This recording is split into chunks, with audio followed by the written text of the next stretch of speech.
অনুসন্ধানী সাংবাদিকতার মাধ্যমে ক্ষমতাবানদের প্রশ্নের মুখোমুখি করার যে ধারা বিশ্বজুড়ে তার চর্চা নেই বাংলাদেশে। শুধু তাই নয়, এখানে নিজ থেকেই সংবাদ চেপে যাওয়ার প্রবণতা রয়েছে। আছে প্রাতিষ্ঠানিক ও আইনি সুরক্ষার অভাবও।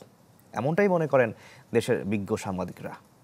শফিকুল ইসলাম সবুজের রিপোর্ট, ছবি তুলেছেন তুষার লস্কর।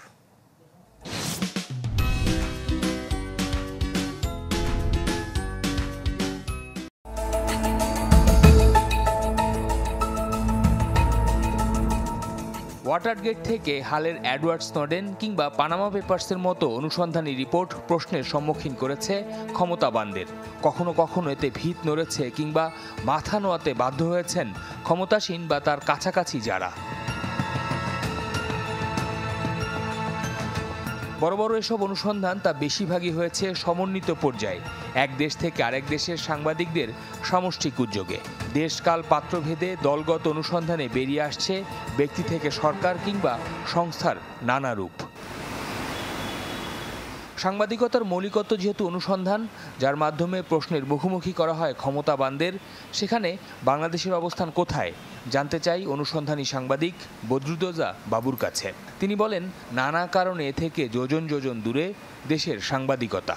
বিশ্বের যে সাংবাদিকতা যেই লেভেলে করা হয়, যে ডেডিকেশনের সাথে করা হয়, বাংলাদেশে সাংবাদিকতা সেই লেভেলেরও করা হয় না, সেই ডেডিকেশনও নাই সাংবাদিকদের মধ্যে এবং মিডিয়া হাউসগুলোর মধ্যে। যেই ধরনের ইস্যু আমরা সামলাতে পারবো সেই ধরনের ইনভেস্টিগেশন হয়। যখন দেখবেন যে কোনো একটা ইস্যুতে বোঝা যাচ্ছে যে না, এটা নিয়ে রিপোর্ট করলে কোনো সমস্যা নাই, দেখবেন যে সব সাংবাদিক ঝাঁপিয়ে পড়ে ওটা নিয়ে ইনভেস্টিগেটিভ রিপোর্ট করতে। সিনিয়র সাংবাদিক মঞ্জুর হাসান বুলবুল বলছেন, ক্ষমতাবানদের সামনে প্রশ্ন না করার একটা ধারা তৈরি হয়েছে, যার জন্য দায়ী জ্যেষ্ঠ সাংবাদিকরাই।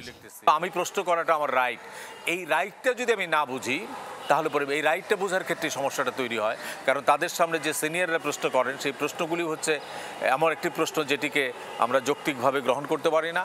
আবার কিছু সিনিয়র যারা সামনে বসে থাকেন সবসময় শোপিস হিসেবে, they never ask any question, যার ফলে জুনিয়রদের মধ্যে, যারা ইয়াংদের মধ্যে অনেক প্রশ্ন আছে, তারা হয়তো সুযোগই পান না, যে সুযোগ পেলেও তারা ওই গড্ডালিকা প্রবাহের মধ্যে গা ভাসিয়ে দেয়।